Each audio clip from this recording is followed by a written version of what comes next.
I'm going to get hate for this one, and I might lose all 3 of my subscribers. Uh, I have been avoiding this one for several weeks, but I feel like I need to talk about it. For those of you new to my channel, my name is Janae Daniels. I'm a wife, a mother of 6, and a former middle school teacher turned homeschool mom. Welcome to the School to Homeschool podcast. So, today's subject is, does Satan support schools? Outwitting the Devil. Several years ago, I read a book. It was about 2017 that I read this book. I was introduced to it. It's very reminiscent of like the Screw Tape Letters by C.S. Lewis. Now, if you've never read the Screw Tape Letters, essentially they're letters from one of Satan's minions to Satan and back and forth. And so it kind of plays with your brain a little bit, especially if you're a God-fearing person, because you're like, okay, when when C.S. Lewis refers to the enemy in the book, he's talking about God, right? Outwitting the Devil is along the same vein. And I have to be honest, when I read this the first time, it was several years ago. We had not started homeschooling yet. And frankly, I was bothered by it because we were still doing public school. And I had been a public school teacher and went into teaching with a pure and honest heart, with a desire to help and serve. And by the way, this is not commentary on teachers. We have fabulous teachers. And as we get into this, I want to acknowledge, I understand and I recognize that there is a place for the school system in the world, right? I understand that there are families who cannot homeschool, who cannot send their kids to private school. Although in this case, I'd put private school and public school in the same vein. Charter school, same thing. It's all in the same vein. There are situations where the school life is significantly better than the home life. Like, I recognize that. I recognize that there's sometimes that parents are not able to teach, right? I get that. So, it's just so I'm just putting that out there and that disclaimer out there that I understand, and I get there's situations and circumstances where there is a need for public schooling. And then I also recognize in many ways for many lower income families, like, public school becomes the best shot that some of these kids have when 2 parents are working and they need daycare as well as their kids to be educated, right? This is not a commentary on people who are doing their darndest. It's not. And again, it's not a commentary on the hearts of teachers or administrators or anything like that. But when I did read this book for the first time, I was really pretty angry at these parts, and then reflecting why. I think it's because it hit too close to home and it resonated true. Now, this is just this author's opinions. I do share a lot of these opinions. After this, I'm going through it for the third time. And this is not the Bible, by the way. I like this. This is not the Bible. I recognize that. This is this author's opinion. But let me tell you a little bit about the book. Napoleon Hill wrote the book Think and Grow Rich. Now, that book is controversial in and of itself, but a lot of the personal development people, it is the Bible of personal development, right? Notwithstanding the Bible itself. But it's considered, such a great book. Napoleon Hill wrote this book in 1938. And the manuscript wasn't published until 2011. And the question is, why? Why was this not published? Well, this is what the intro says. It's a note to the readers by Sharon Lecter, who did the editing. Most of this, by the way, she says comes from his words. And then she, you'll see paragraphs in the book where she gives her own thoughts and opinions. But she says, written on a manual typewriter in 1938 by master himself, Napoleon Hill. This manuscript had been locked away and hidden by Hill's family for 72 years. Why? Because they were frightened by the response it would invoke. Hill's courage in revealing the devil's work around each of us every day in our churches, our schools, our politics threatened the very core of society as it was known at the time. And then she goes on to talk about that Napoleon Hill died his wife wouldn't publish it. She died in 1984. He died in 1970. She died in 1984. It came into the possession of Dr. Charlie Johnson, then the president of the Napoleon Hill Foundation. And Charlie was the nephew of Annie Lou Hill. That's Napoleon Hill's wife. Frankie told Charlie that she did not want the article published while she was alive either. And then Charlie's wife passed away a couple of years ago, and Charlie finally gave me, the Sharon Lecter, the manuscript, bound in red leather, embossed with the lettering "Outwitting the Devil" on the gold cover. And then she goes on to say, the foundation believes the manuscript has a powerful message and needs to be shared. Okay, so the way the book is set up is a question and an answer. And the rule is that they say in the book is that the devil cannot lie. And so in the interview, he's not permitted to lie. He has to tell the truth. And so she goes on to say, so the choice is yours. Did Hill actually talk to the devil, or is this a parable created to reach out and touch your heart? Hill's unique style will pull you in and move you in ways you never thought possible. And the words in this book are Hill's own. Okay, so here we go. There's tons of chapters in this, but specifically one chapter is dedicated to education, but they talk about education of children throughout the book. Now, this is where, at the beginning of the book, they talk about, and throughout the book, Satan talks about, we'll just call him the devil. The devil talks about how he has people's souls, because those who drift, he's able to manipulate. And so the question is, what is a drifter? And so the whole book revolves around this idea that people who are not drifters, he doesn't have control over. And people who are, he does. So what is a drifter? Those who do little or no thinking for themselves are drifters. A drifter is one who permits himself to be influenced and controlled by circumstances outside of his own. And so the interviewer, like I said, it's an interview format. So there's a question, and the devil is, quote, not supposed to lie, in the book. So the question is, tell us about the habit, since you say it is your cleverest trick in controlling the minds of the people. The answer of the devil. As I said before, I start people drifting during their youth. I induce them to drift through school without knowing what occupation they wish to follow in life. Here I catch the majority of people. Habits are related. Drift in one direction and soon you'll be drifting in all directions. I also use environmental habits to give me a definite group on my victims. And so the questioner says, I see you make it your business to train children in the habit of drifting by inducing them to go through school without aim or purpose. Now tell me some of your other tricks with which you cause people to become drifters. The answer: well, my second best trick in developing the habit of drifting is one that I put into operation with the aid of parents and public school teachers. I warn you not to force me to mention this trick. Do not disclose this trick. If you do so, I will be hated by my coworkers who will help me use this trick. If you publish this confession in book form, your book will be barred from public schools. And then he goes on. Tell me about the second best trick. And he said, my second best trick is not second at all. It is the first.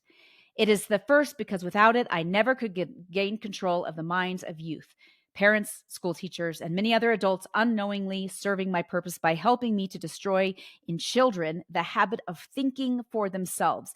They go about their work in various ways, never suspecting what they are doing to the minds of children or the real cause of the children's mistakes. Now, the interesting thing is most of us went through the system, right?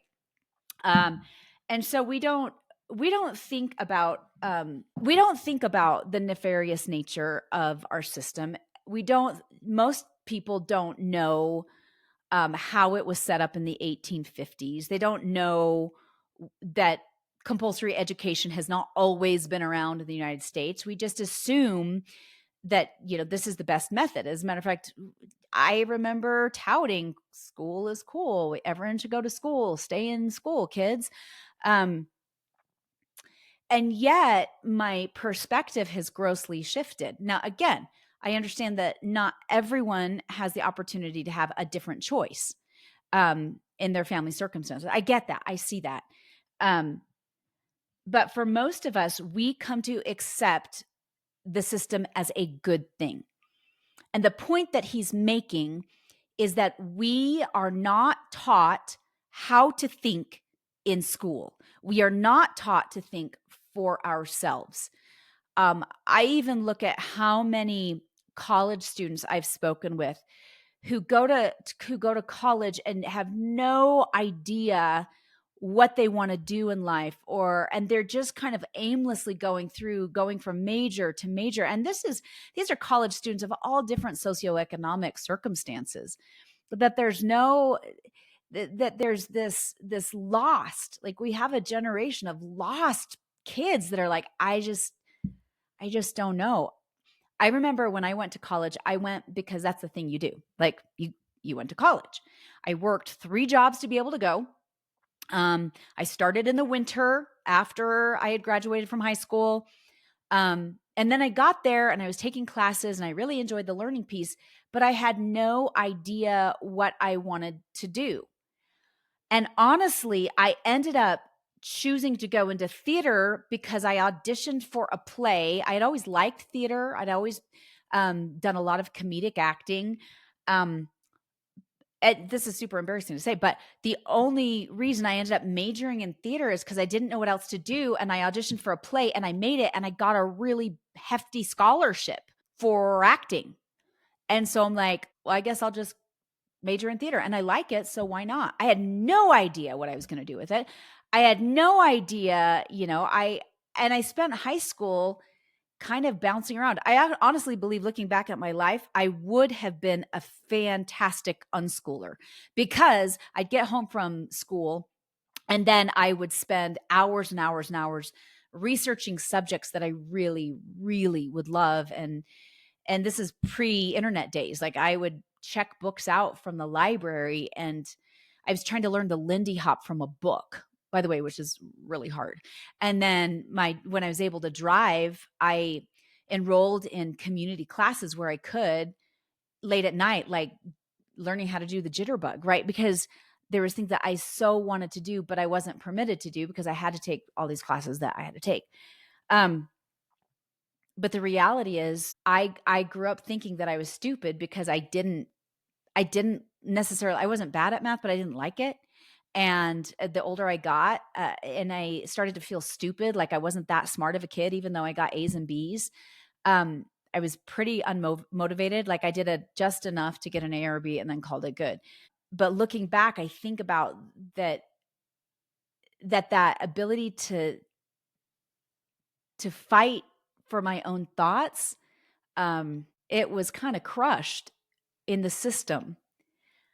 And that's really sad. And I see this as a teacher, I saw this where kids were more concerned about jumping through the hoops to get a good grade than they were about the learning process or discovering the things that they loved. Or, I remember, I'd have like probably 20 or 30 kids who'd ask me at the beginning of the semester, what do I need to do to get an A?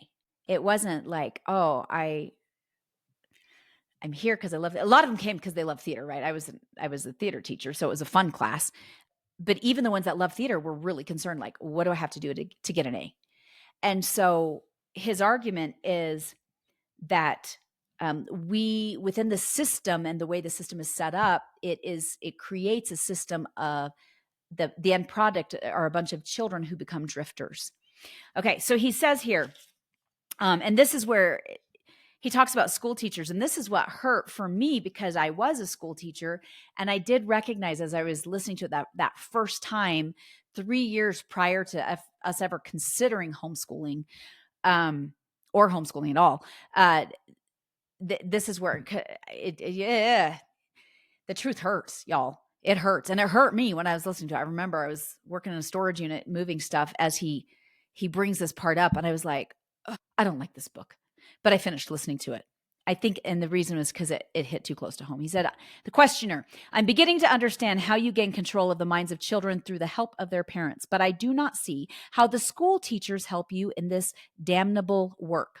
His answer, school teachers help me gain control of the minds of children, not so much by what they teach children as because of what they do not teach them. The entire public school system is so administered that it helps my cause by teaching children almost everything except how to use their own minds and think independently. I live in fear that someday some courageous person will reverse the present school system of school teaching and deal my cause a death blow by allowing the students to become instructors, using those who now serve as teachers only as guides to help children establish ways and means of developing their own minds from within. When that time comes, the school teachers will no longer belong to my staff. Now, again, school teachers, you're not bad people. I'm not saying that. That hit me because I realized for me, by prescribing what these kids had to think and how to do things, I took away some of their ability to think on their own. Granted, a lot of times in my classroom, I tried to push critical thinking as much as I could, but I still, when I read that, I was like, knife to the heart. And then the questioner. I was under the impression that the purpose of all schooling was to help children think. The answer, by the devil. That may be the purpose of schooling, but the system in most of the schools of the world does not carry out that purpose. School children are taught not to develop and use their own minds, but to adopt and use the thoughts of others. This sort of schooling destroys the capacity for independent thought, except in a few rare cases where children rely so definitely upon their own willpower that they refuse to allow others to do their thinking. Accurate thought is the business of my opposition, not mine.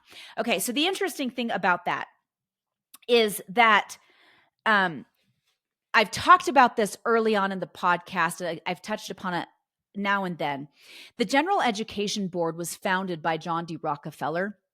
And then we have people like John Dewey, who comes at the turn of the 20th century, having the desire to get rid of phonics out of the school system and pushing and like the precursor to whole language learning. And it's interesting because, and they're not the only ones, the titans of industry really pushed this compulsory education. Well, why did they do it? Because they had to create a system of workers who would do what they're told. Hence, we get a bell system. Hence, we get the Prussian model, and we have the authoritative teacher telling the students what to do, and then the teacher determines the grades, right? They have to become subject and used to working for somebody who tells them what to do, and then gives them extrinsic motivation, carrots and sticks, grades, as a reward, thus stifling intrinsic motivation.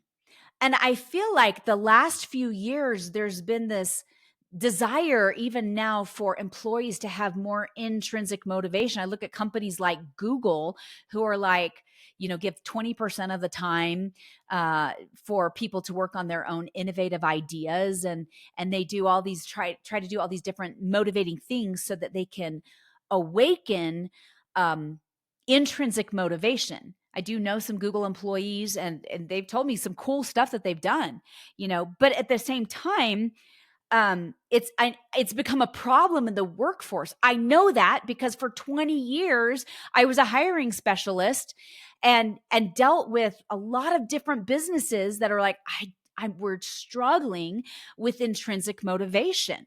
And then there's the whole, well, if we pay, all the research on if we pay X amount more, then they're motivated. But if we go much higher than that, then they're demotivated. And there's a whole business around motivation. You can read Dan Pink's book, Drive. He talks all about it. And then his conclusion at the end is that really, if we could change the form of schooling that we have, it would inspire intrinsic motivation again, starting at the school level. It was a super fascinating book. I'm trying to get him on the podcast. Dan, if you're listening to this, I doubt you are, but if you are, please come on the podcast. Okay. So here we have it, that we have a system that was very manipulated in the early 20th century, mid 19th century, right? 1852 is our very first compulsory school in the education in the United States, in the state of Massachusetts. Prior to that, we had common schools. You didn't have to go. The families in the community in several of the states were required by law to pay for a teacher to come in. If there were so many families, that starts in the 1600s, but none of it's mandated until we see compulsory education come on the scene in 1852. And again, Horace Mann used a Prussian model. He scoured the world and found the Prussian model to be the most desirable model that he wanted to create generations of people who would not think on their own, but they would be told what to think. The ironic thing is that Mr. Horace Mann continued to home educate his own children. And so did all the other leaders and the thinkers and the thought leaders in the public education, the compulsory education sphere. That's the fascinating thing, is they knew what they were doing. I want to believe in their humanity and that they were decent human beings, but the more I study, the more sick it makes me, frankly. And I didn't know any of this when I was teaching school. I didn't find out any of this in my post-baccalaureate work to become a teacher. I didn't learn any of this. It wasn't until I started homeschooling and started studying the history of the system. Back here, you can see there's these two books right above me. They are called American Education. There's actually 3 volumes. The 3rd volume is on my shelf on the left there that you can't see. And when I started really studying the history of the educations, they're the most comprehensive study of the history of the education system in the United States. It goes back to the late 1500s, early 1600s is where volume 1 starts. Again, the more that I've delved into the history of the system, the sicker that I get, because I realize it wasn't done. I feel, in my opinion, it wasn't done altruistically. Is that a word? It wasn't done with pure intentions. It was motivated by greed. It was motivated by a desire for consumerism. It was motivated by all of these things. And then we really see the shift in compulsory education at the turn of the 20th century. In that first 30 years, we start getting sociologists involved and psychologists involved. And we go from learning history to learning social studies and social sciences. And the intention was to control, to manipulate the masses and how people think. That was the intention from the beginning. Okay, so the questionnaire goes on, and I'm kind of skipping ahead in the book. I want the truth, and I'm not particular as to the source from which I get it. There is something radically wrong with the system of education that has given us a balance sheet with life that shows us hopelessly in the red and groping for the road to self-determination as if we were so many animals lost in the jungle.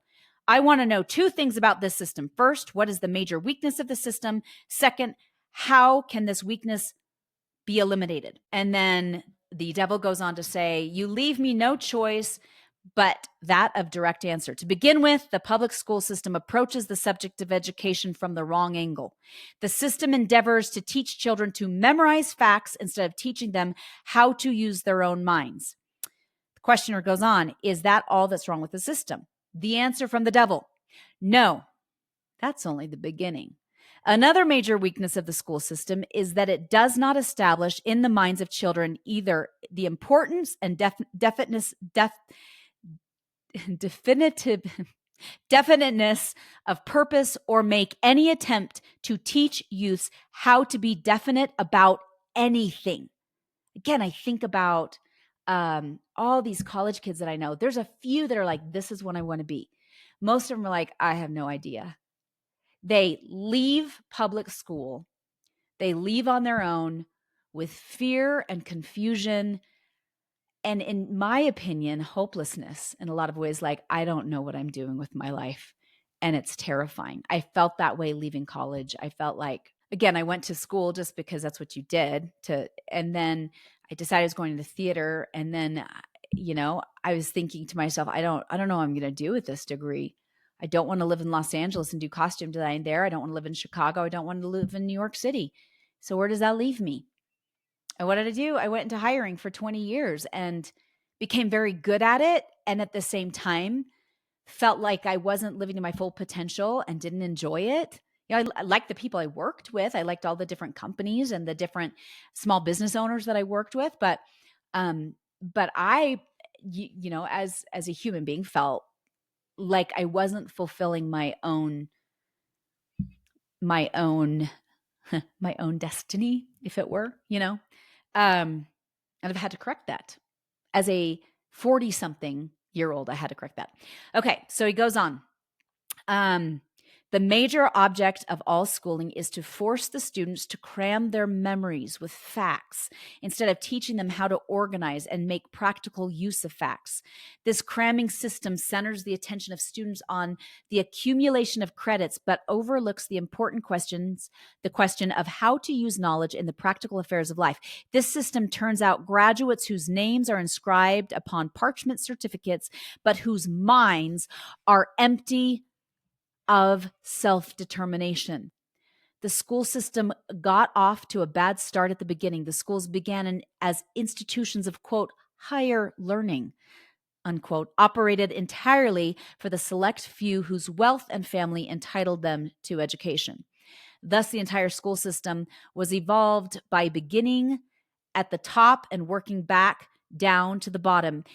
It is no wonder that the system neglects to teach children the importance of definiteness of purpose when the system itself has literally evolved through indefiniteness. Okay, I want to share a quote with you. It'll take me just a second to pull it up here. What he said about that he wanted a few, right? They want a few to have a good, quote, education, and the rest not so much. So I'm going to use a few quotes here. John D. Rockefeller, founder of the General Education Board. I don't want a nation of thinkers. I want a nation of workers. President Woodrow Wilson, 28th President of the United States. We want one class to have a liberal education. We want another class, a very much larger class of necessity, to forego the privilege of a liberal education and fit themselves to perform specific difficult manual tasks. Elwood P. Cubberley, Stanford's Dean of Education, Public School Administration, 1916. Page 338. Our schools are, in a sense, factories in which the raw products, children, are to be shaped and fashioned into products to meet the various demands of life. It is the business of the school to build its pupils according to the specifications laid down. Every manufacturing establishment that turns out a standard product or series of products of any kind maintains a force of efficiency experts to study the methods and procedure and to measure and test the output of its works. Building pupils demands continuous measurement of production to see if it's according to the specifications and the elimination of waste in manufacture. By the way, when teachers' colleges were set up, you have to remember prior to that, families would teach children. There was sometimes educated in common schools. They would get an educator. Sometimes they were educated, sometimes they weren't. But then we have teachers' colleges set up late 1800s, early 1900s to make sure that things are manufactured just as they want. Elwood P. Cubberley continues, each year the child is coming to belong more to the state and less to the parent. Edward A. Ross, sociologist, Social Control, 1901. Plans are underway to replace community, family, and church with propaganda, education, and mass media. Y'all, these are people who are early people that set up our education system. It seems like outwitting the devil. The devil is, he's not lying right now. Okay. This is the clincher, and this is the part of the book that I especially loved. Once my mind shifted and I decided to embrace something other than I had been, that I had come to believe as truth. Okay. I told you at the beginning, I'd always believed that school was good, that the purpose of education was good. I know certainly the teachers that I've always known, their intention on teaching has always been pure and good and wonderful, that they want to inspire the lives of children. There was so this is not a commentary on the hearts of the teachers, because that's not the hearts of the teachers that I know.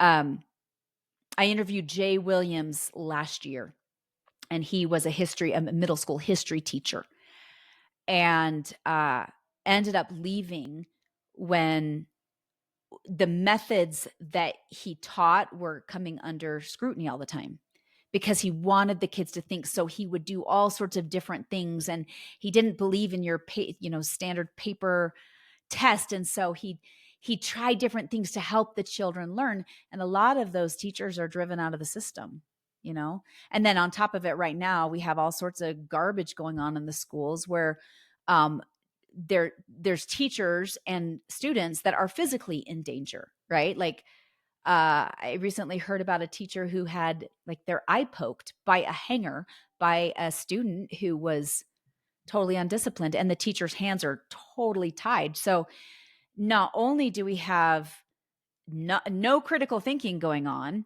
but now we have safety issues within the public schools where children are not safe. And I live in the state of Colorado, y'all. I live in Colorado. Columbine happened in Colorado. Aurora happened in Colorado. Like those things happened where I lived. And last year in my own school district, it made the news that like there was somebody planning to do horrific things to several schools, of which one of them, my kids used to go to. My older sons went through that school. Like our kids are less and less safe. And there's more. Like I live in a state where this is legitimately a concern, where schools have double doors that they have to go through that have to remain locked for the safety of the kids. Anyway, okay, so now let's talk about the changes. And I'll be honest, I'm trying to get somebody on my podcast. It's back and forth right now. Who had a child who died, who was shocked. So people can pretend like schools are perfectly safe, but for a lot of families, it's not true. I think, and I know that schools do the very best that they can to try to ensure safety. Like I know that I'm aware, the school by my house, you go through double doors and both sets are locked to try to protect those kids as best as possible. And teachers are now expected to be first responders and they're teachers, so there's all sorts of garbage that we are dealing with in this century that 100 years ago they weren't even dealing with. Okay, but let's talk about the changes that the devil says would need to happen. So the questionnaire says, describe the changes needed just as they come to you. Okay, the answer. You are okay, this part is a little bit long, but it's so good. Here we go. Get comfortable here. You're forcing me to commit an act of treason against myself. Again, this is the devil talking, but here it is. Reverse the present system by giving children the privilege of leading in their schoolwork instead of following orthodox rules designed only to impart abstract knowledge. Let instructors serve as students and let the students serve as instructors. So we get some child-led learning going on there, friends. That's called unschooling. As far as possible, organize all schoolwork into definite methods through which the student can learn by doing, and direct the classwork so that every student engages in some form of practical labor connected with the daily problems of life. Ideas are the beginning of human achievement. Teach all students how to recognize practical ideas that may be of benefit in helping them acquire whatever they demand of life. Okay, so interesting here. So December of 2023, I interviewed Ron Hardman, who started started Kilroy's workshop. And 3 of my kids have been through Kilroy's workshop. They teach welding and bladesmithing and blacksmithing and all this stuff. It's really fascinating what happened. One of his students, a homeschooled kid who was working in his workshop, developed it was like there was a certain knife that the Marine Corps used, and one of the pieces came from China and it wasn't manufactured here at all. And so in China, there was a production issue and they weren't able to manufacture this one type of screw, and nobody in the US manufactured it. So this homeschooled kid, I want to say his dad was in the military, but don't quote me on that.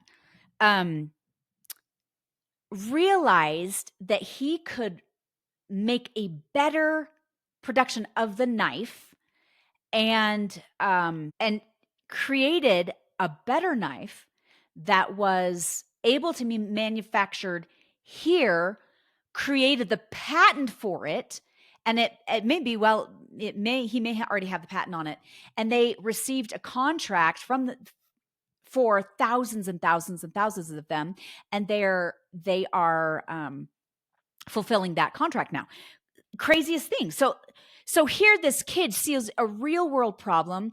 He's got the time and the energy to solve the problem. He's been working with his hands. He understands how things are manufactured. He's been working with 3D printers. He's been working with iron working. He's been working on this thing. And here this kid, he's like 13 or 14, maybe he's 15, comes up with a solution and bypasses Chinese manufacturing altogether, because he had the time and the means and the energy to do it, to figure out a solution, right? And he said, organize schoolwork into definite methods through which the student can learn by doing, and direct the classwork so that every student engages in some sort of practical labor connected with the daily problems of life. Here he took a daily problem, solved it. Oh my gosh, amazing. Okay, he goes on. Ideas are the beginning of all human achievement. Teach all students how to recognize practical ideas that they may be of benefit in helping them acquire whatever they demand of life. Teach the students how to budget and use time. And above all, teach the truth that time is the greatest asset available to human beings and the cheapest. Teach the student the basic motives by which all people are influenced, and show how to use these motives in acquiring the necessities and the luxuries of life. Teach children what to eat, how much to eat, and what is the relationship between proper eating and sound health. My friends, have you ever gone to the public school and eaten the food there? It is prison grade food. It is high fat, high sugar, high salt, highly addictive, and it doesn't taste good. Just side note. Teach children the true nature. And by the way, we have a nation of obese. Now, again, some of you are like, but there's kids impoverished and that's the only food that they eat, all day. Like that's the food that they get is at school. I am not talking about those kids. Like we are talking about education in general. I understand that there are certain circumstances where a public school is necessary. I get that. But those are the exception. They're not the rule in this country. Yeah, we are the richest country one of the richest countries in the world, if not the richest. Anyway, teach children the true nature and function of emotion, of sex, and above all, teach them that it can be transmuted into a driving force capable of lifting one to great heights of achievement. Teach children to teach children to be definite in all things, beginning with the choice of a definite major purpose in life. Again, I think of how many college students are spending thousands of dollars as they are just trying to figure out what they want to do with their lives, only to get a degree that they can't use anyway. And they're in debt. Like this has become a major problem in our country. Teach children the nature of and possibilities for good and evil and the principle of habit, using as illustrations with which to dramatize the subject of everyday experiences of children and adults. Teach children how habits become fixed through the law of hypnotic rhythm and influence them to adopt, while in the lower grades, habits that will lead them to independent thought. Teach children the difference between temporary defeat and failure, and show them how to search for the seed of an equivalent advantage which comes with every defeat. In school, we are taught failure is not allowed. I'm sorry, you failed this test, the end. Oh, you can retake it. Okay, that's fine. But really, failure it's not allowed. You're not allowed to fail. Whereas like you get Thomas Edison, I know he's controversial for some people. What's that saying? How did you learn to do the light bulb? Well, I failed 999 times. By the way, Thomas Edison was homeschooled, so that his mom took him out of school like in fourth grade when his teacher said he was wild. And the Carnegie libraries were set up, and different libraries were set up, and one was in his town, and his mom started taking the library. By the way, she wasn't super educated herself, and yet we get the mind of a very brilliant man. Teach children the difference between temporary defeat and failure and show them, Yes. Teach children the difference between temporary defeat and failure and show them how to search for the seed of an equivalent advantage which comes with every defeat. I already read that. Teach children. Yeah, because I think about this with my own homeschooling. I don't want my kids to be afraid of failure. I want them to try and fail until they succeed.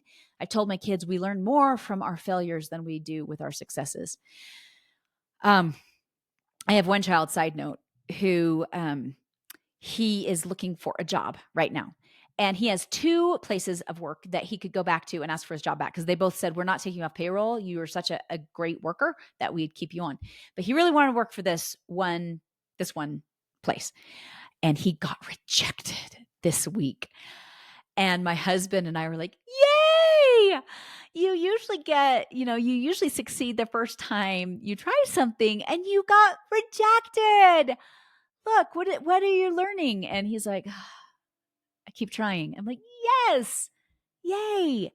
It's okay to fail. It's okay to get rejected sometimes. It builds grit, my friend. Teach children to express their own thoughts fearlessly and to accept or reject at will all ideas of others, reserving to themselves always the privilege of relying upon their own judgment. Sometimes that gets scary, to let them think their own thoughts and come to conclusions on their own. I've learned the hard way as a mom now of adult children that there was certain things that I expected and wanted for their futures. And the crazy thing is my kids have their own opinions and minds. And that was something that I had to learn as I got older, that kids need to develop their own thoughts. They need to establish their own paths. We don't get to pick what they choose for them. We can guide, we can encourage, we can inspire, but ultimately we don't get to pick. And I'd rather teach them independent thought and analysis and reason and critical thinking, which we use that term all the time. And really, it's not critical or thinking. I want them to learn that at a young age, with me being able to guide them throughout their lives while they're still with me at home. Teach children to reach decisions promptly and to change them, if at all, slowly with the reluctance and never without a definite reason. Teach children that the human brain is the instrument with which one receives from the great storehouse of nature the energy which is specialized into definite thoughts, that the brain does not think but serves as an instrument for the interpretation of stimuli which cause thought. Teach children the value of harmony in their own minds, and that this is attainable only through self-control.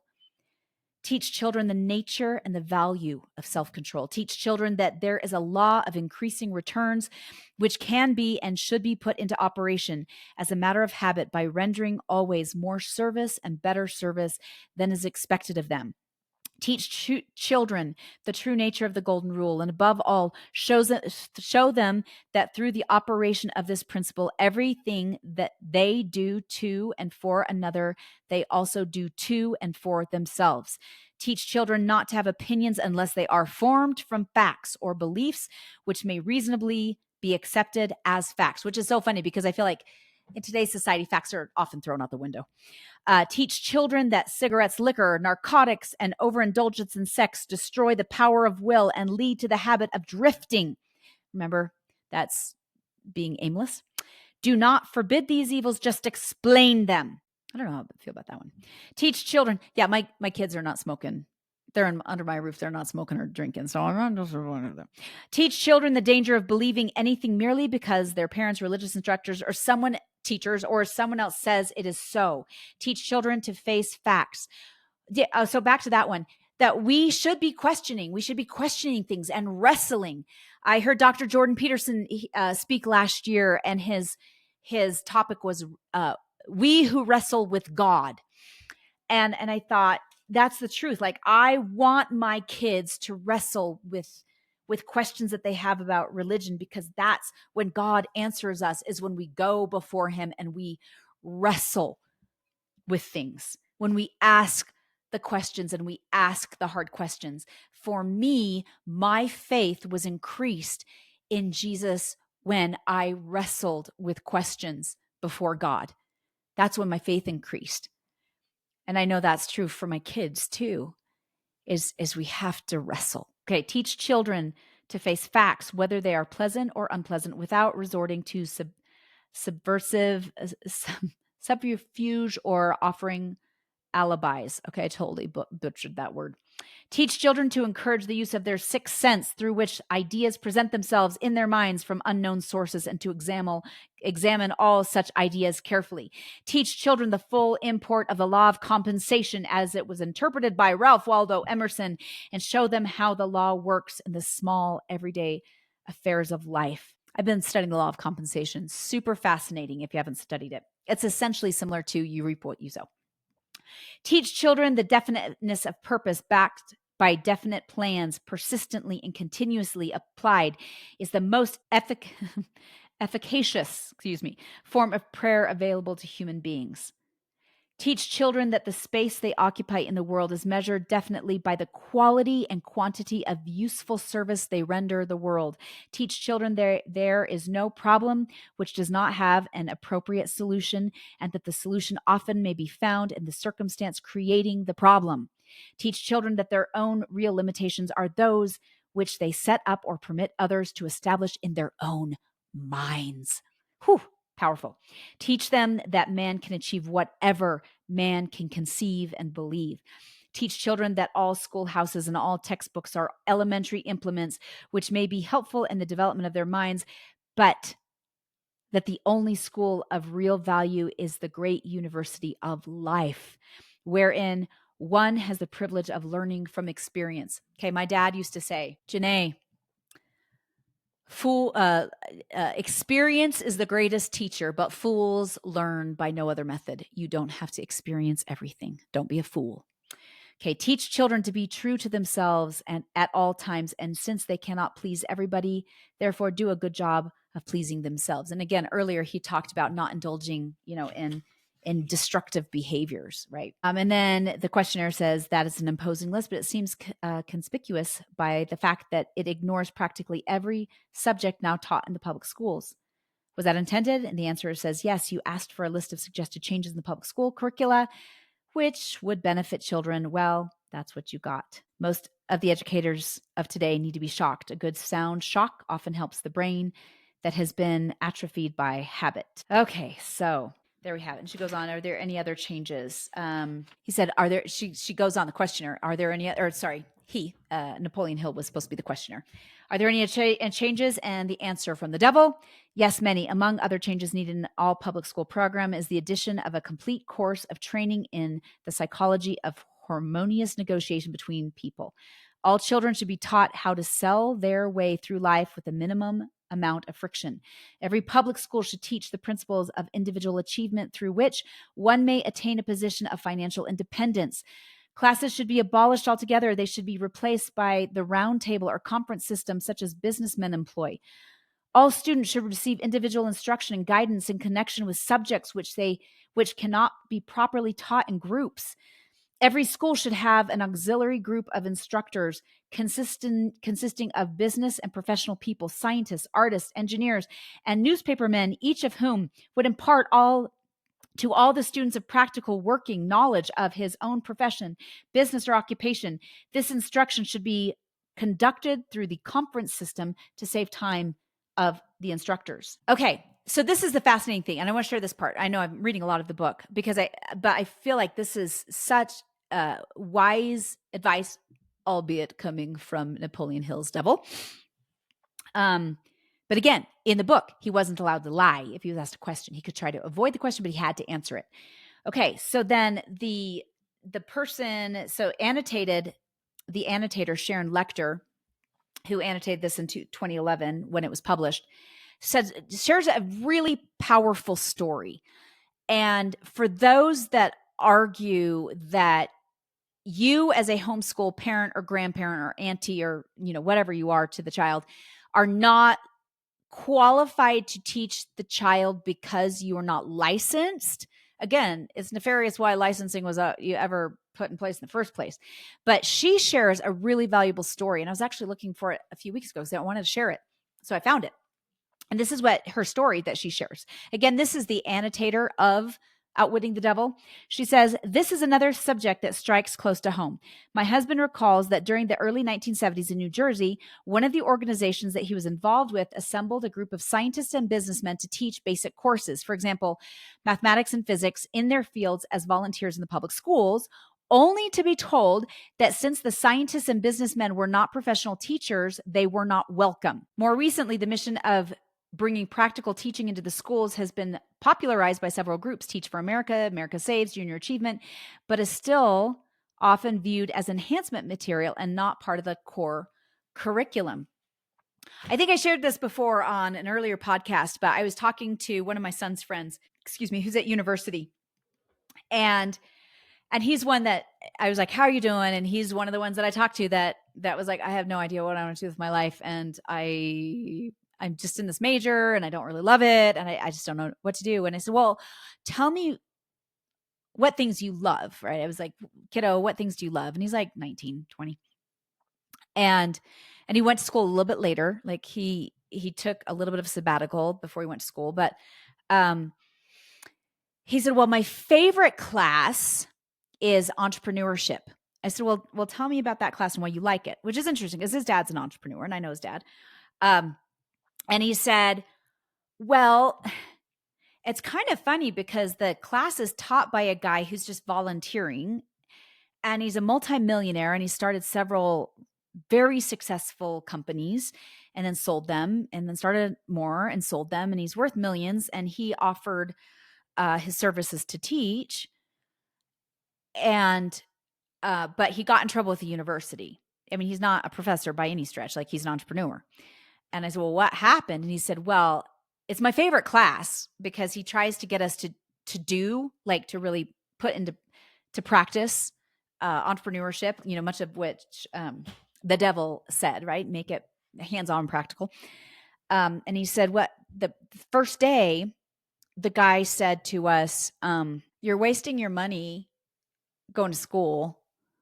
If you have an idea and you want to, you're in this entrepreneurship class, you must be in here for a reason.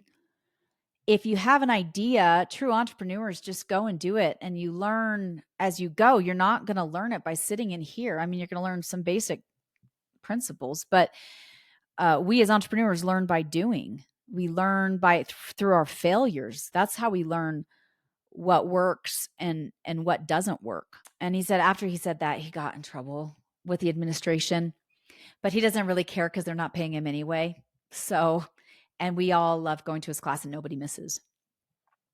Funny thing happened a few years ago. My husband and I were at a bed and breakfast in California, and on a little anniversary trip.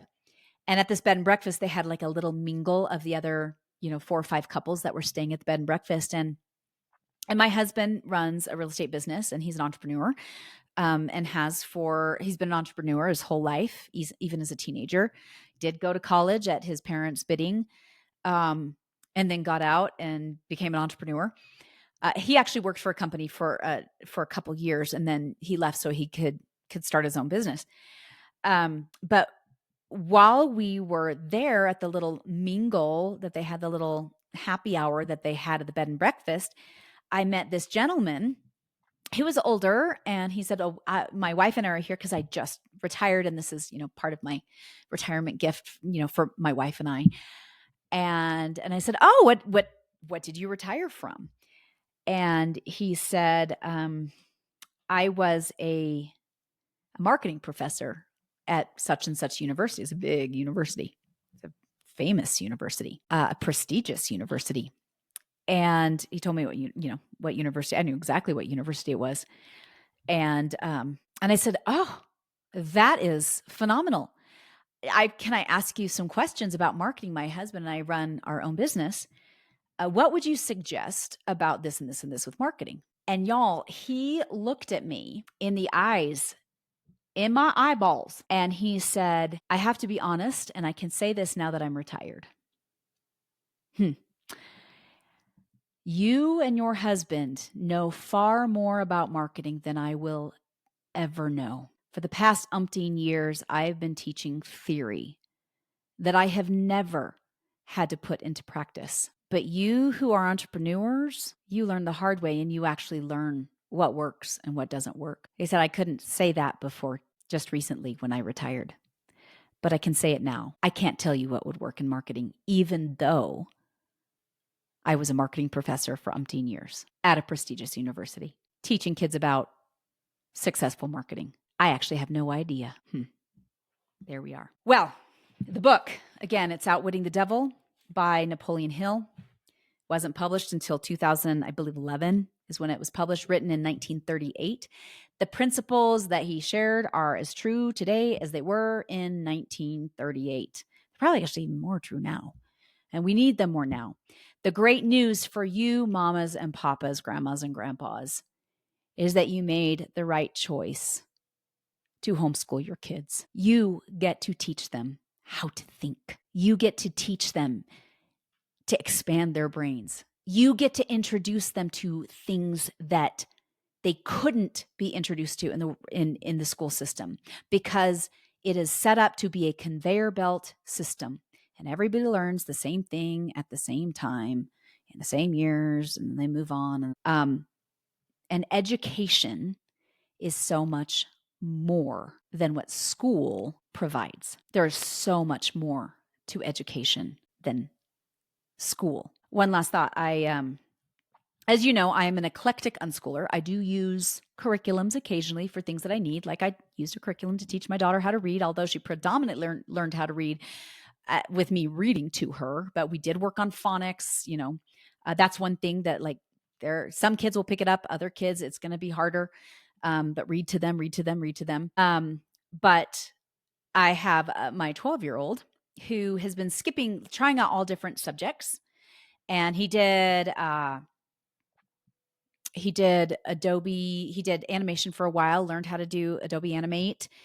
But recently he said, Mom, I think I want to work with my hands someday, like really work with my hands. And he's been a little bit of a pill in that, like, I suggest something and instead he just wants to play video games. And I'm like, no, we put a kibosh on that, put strict limits on him with screen time. And he said, I like to work with my hands. He's incredibly intelligent, right? Every enrichment program he goes to an aeronautical engineering enrichment program. And the teachers are like, the kid's brilliant. And he is. It comes very easy to him. It's like understanding of things comes very, very easy. That's not how it is with all my kids, but with him it is. And I have like my youngest who's incredibly creative.